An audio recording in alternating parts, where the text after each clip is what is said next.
kuvugwa neza ntushobora kubigura amahera.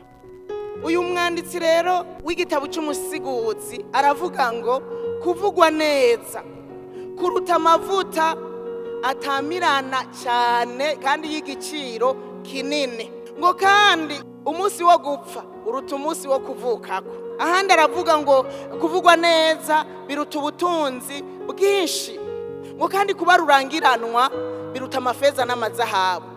Ayo majambo yose ndayasomye nsanga mu yandi majambo igikwiye kwifuzwa mu bugingo bwacu no kuvugwa neza, gusumba kwifuza amafeza, gusumba kwifuza amazahabu, kubera birabiruta. Gusumba kwisiga parfum imota cyane, ukwiye kubanza kwifuza kuvugwa neza. Birasumba ubutunzi bwinshi, birasumba amaparfum azimbye cyane, birasumba kure ibyo twuba twibaza ko dufise. Kuvugwa neza, kuvugwa neza birakongera inkomezi. Nagiye gusanga kugira tuvugwe neza biva muri kamere k'umuntu, kuko kugira tuvugwe neza biravana nuko umuntu ameze, inyifato n'ingeso ziwe za misi yose, uko abaho ku munsi ku munsi.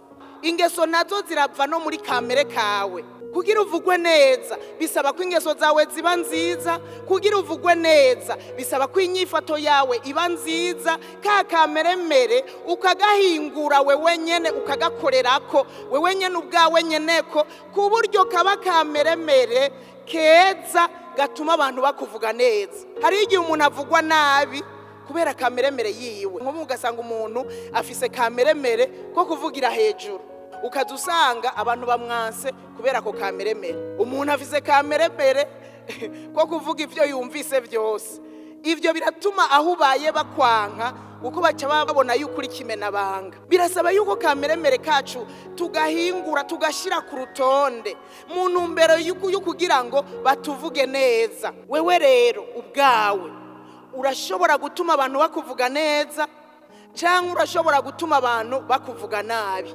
Biva kuri wewe, nta wundi bivako. Nibashobora kukuvuga nabi wewe ku gatwe kawe, ku bwaso canke mama wawe, nivyo hari igihe usanga utukugwa nko gwa papa canke gwa, ariko wewe ku gatwe kawe birakuvako kugira abantu bakuvuge nabi canke bakuvuge neza. Biradukwiriye kuvyihutira cyane kuvugwa neza gusumba ibindi vyose. Ishengero muri rusangi rizovugwa neza ari uko ingeso zanje n'ingeso zawe n'inyifato zacu twese hamwe zibaye nziza. Ahandi ho tuzosanga ishengero ririko riratukwa, usanga ririko riratukwa n'umuntu wo mu ishengero ry'urutare bahuriye hariya mu isoko, bahuriye mu ibarabara canke ku kazi, yifata nabi, afise ingeso mbi, ukadusanga bavuze urya sengera mu ishengero ry'urutare. Emwe bwabo ndi nta kintu, twese bakaducira urubanza bivanye na wewe ufise ingeso mbi, bigatuma bakuvuga nabi, kandi natwe bikaza bikadushikako.